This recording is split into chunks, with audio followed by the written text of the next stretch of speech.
Hi hello नमस्कार, स्वागत आहे तुमच्या माझ्या मराठी कथा या युट्यूब चॅनलमध्ये। चला तर मग कथेला सुरुवात करूया। 15 दिवसावर दिवाळी आलेली, पण अवेळीचा पाऊस कोसळत होता। तसा एक नेहमीचा दिवस विशाल कॉलेजला जाण्यासाठी तयारी करत होता। त्याचे वडील मोलमजुरी करून कुटुंबाचा उदरनिर्वाह चालवायचे, तर आई काही घरामध्ये धुणी भांडी करून मुलांच्या शिक्षणाला पैसे जमवायची। त्यांचे मित्र प्रकाश, पक्या, सचिन, बंडू सर्वांची परिस्थिती सारखीच, पण आईवडिलांच्या कष्टाची किंमत नसलेल्या आजच्या पिढीतल्या काही मुलांपैकी हे विशालने पायातले बूट घालतच आईला आदेश दिला, थोडे पैसे दे, मित्रांना पार्टी द्यायची आहे। मुलांच्या हट्टासाठी तिनेही खर्चासाठी ठेवलेले पैसे त्याच्या हातात दिले आणि सांभाळून गाडी चालव म्हणत आत गेली। नेहमीप्रमाणे आईच्या बोलण्याकडे दुर्लक्ष करत विशाल गंज चढलेल्या जीर्ण तिजोरीच्या तडा गेलेल्या आरशात पाहून केस विंचरू लागला। इतक्यात फायबरच्या पांढऱ्या खुर्चीवर ठेवलेला 7 ते 8 हजारांच्या घरातल्या मल्टीमीडिया मोबाईल वाजला। फोन उचलत समोरच्याला विशाल 4 शिवाय हसतच बोलू लागला, अरे आवरतोय, आज पार्टी देणार बोलतोय ना, आलोच थोड्या वेळात। त्याचं बोलणं थांबवत समोरचा मित्र बोलू लागला, पक्याचा ऍक्सिडेंट झालाय, सरकारी दवाखान्यात नेलाय, तिथंच ये। बोलणं ऐकून विशालला धक्काच बसला। दारामागच्या खिळ्याला अडकवलेले पावसाळी रेनकोट काढून अंगावर घालत सरकन चैन ओढली आणि धावतच बाहेर येत गाडी सुरू करून वेगात तो सरकारी रुग्णालयाच्या दिशेने निघाला। पाऊस कमी झाला असला तरी ये जा करणाऱ्या वाहनामुळे हवेत उडणारा पाण्याचा दुष्कारा मात्र तोंडावर यायचा। रस्ता किंचित रिकामा दिसला तसा त्यांच्या गाडीचा वेग वाढला। मनात नको नको ते विचार येत होते, कसा असेल पक्या, किती दंगामस्ती केली आम्ही, लोक आम्हाला खूप वैतागत होते, पण आम्ही कधी कोणाला घाबरलो नाही आणि जुमानलंही नाही। गाडी रेस करतच तो दवाखान्याच्या गेटमधून आत शिरला। तिथं ती नेहमीचीच गर्दी दिसत होती, अनेक रुग्ण, त्यांचे नातेवाईक, धावपळ गोंधळ अशात तो आपले मित्र कुठं दिसतात का शोधत फिरू लागला। इतक्यात त्याला समोर त्याचे काही मित्र दिसले। धावतच तो त्यांच्याकडे गेला।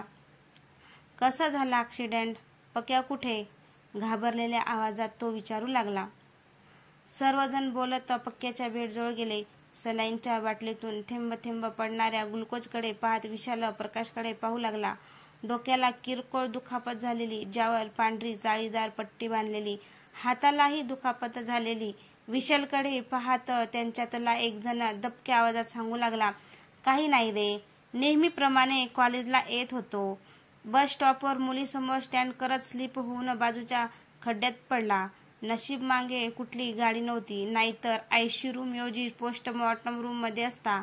चायला बेकार वाटलं, 50 भर लोक होती तिथं, एकही पुढं मदतीला आला नाही। इतक्यात पक्याचे आई वडील धावत रुग्णालयात पोहोचले। मुलाची अवस्था बघून ती माय डोकं बडवून घेऊ लागली, आर देवा, काय झालं हे, कितीदा सांगितलं व्यवस्थित गाडी चालव म्हणून, आर तुझा बा अजून सायकलवर कामाला जातोय, पण पोराच्या हट्टापायी कर्ज काढून गाडी घेतली आणि तू हे करून बसलायस होय रे। ती धाय मोकळून रडू लागली। शेजारची एक मावशी त्याच्या आईला शांत करू लागली। पक्याचे मित्र नजर चोरून आपापल्या जागी उभे होते। त्यातला एक जण मोबाईलची रिंग वाजवत बाहेर पडू लागले। डॉक्टरांना भेटून त्यांचे वडील आले। किरकोळ दुखापत झाली, 3-4 दिवसात डिस्चार्ज देऊ असं म्हणाले। रात्रीचा डब्बा आईने पाठवला होता। डब्बा संपवून शेजारच्या बेडवर सर्वजण मित्र गप्पा मारत बसलेले। ऍक्सिडंट वॉर्ड मध्ये फारशी पेशंट नसल्याने वर्दळही कमी होती। दवाखान्यातील नर्सनी पक्याला आराम करायला सांगितलं आणि त्यांच्या मित्रांना दंगा न करण्याची ताकीद करत निघून गेली। नर्स मागे फिरतात चौघे तिच्या फिगरविषयी कमेंट पास करत मस्करी करू लागले। रात्रीचा साधारण 1 वाजला असेल। बाहेर पावसाची रिपरिप सुरूच होती।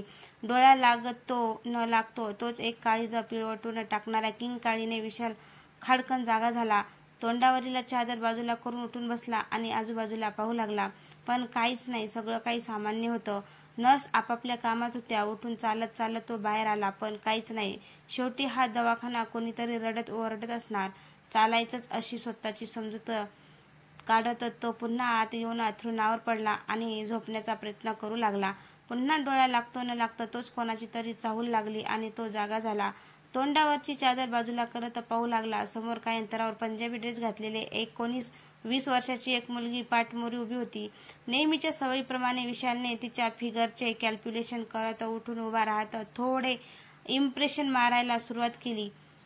तिने किंचितसं मागं पाहिलं आणि डोक्यावर ओढणी घेत तशीच पुढे चालत वारच्या जिन्यावरून खाली उतरू लागली। तसा विशालही मागे चालू लागला. तिच्या मागे चालत तो जिन्यावर आला, पण ती कुठे दिसत नव्हती. तो तसाच पायऱ्या उतरत खाली आला तसा हवेतील गारवा जाणवू लागला. खाली तळमजले तो खूप अडगळ होती. पेशंटना येण्यासाठी लागणारी स्ट्रेचर, खराब झालेले मेडिकलचे साधन, विखुरलेले साहित्य. पायरीवर उभं राहून त्यांची नजर त्या मुलीचा शोध घेऊ लागली. ट्यूबच्या प्रकाशात काही अंतरावर ती मुलगी तशीच पाठमोरी उभी होती. खाली पडलेल्या एका रिकाम्या सलाईनच्या बाटलीला पायाने खेळवत विशाल तसा शिटी मारत गाणं गुणगुणत आजूबाजूला पाहत तिच्याकडे चालू लागला.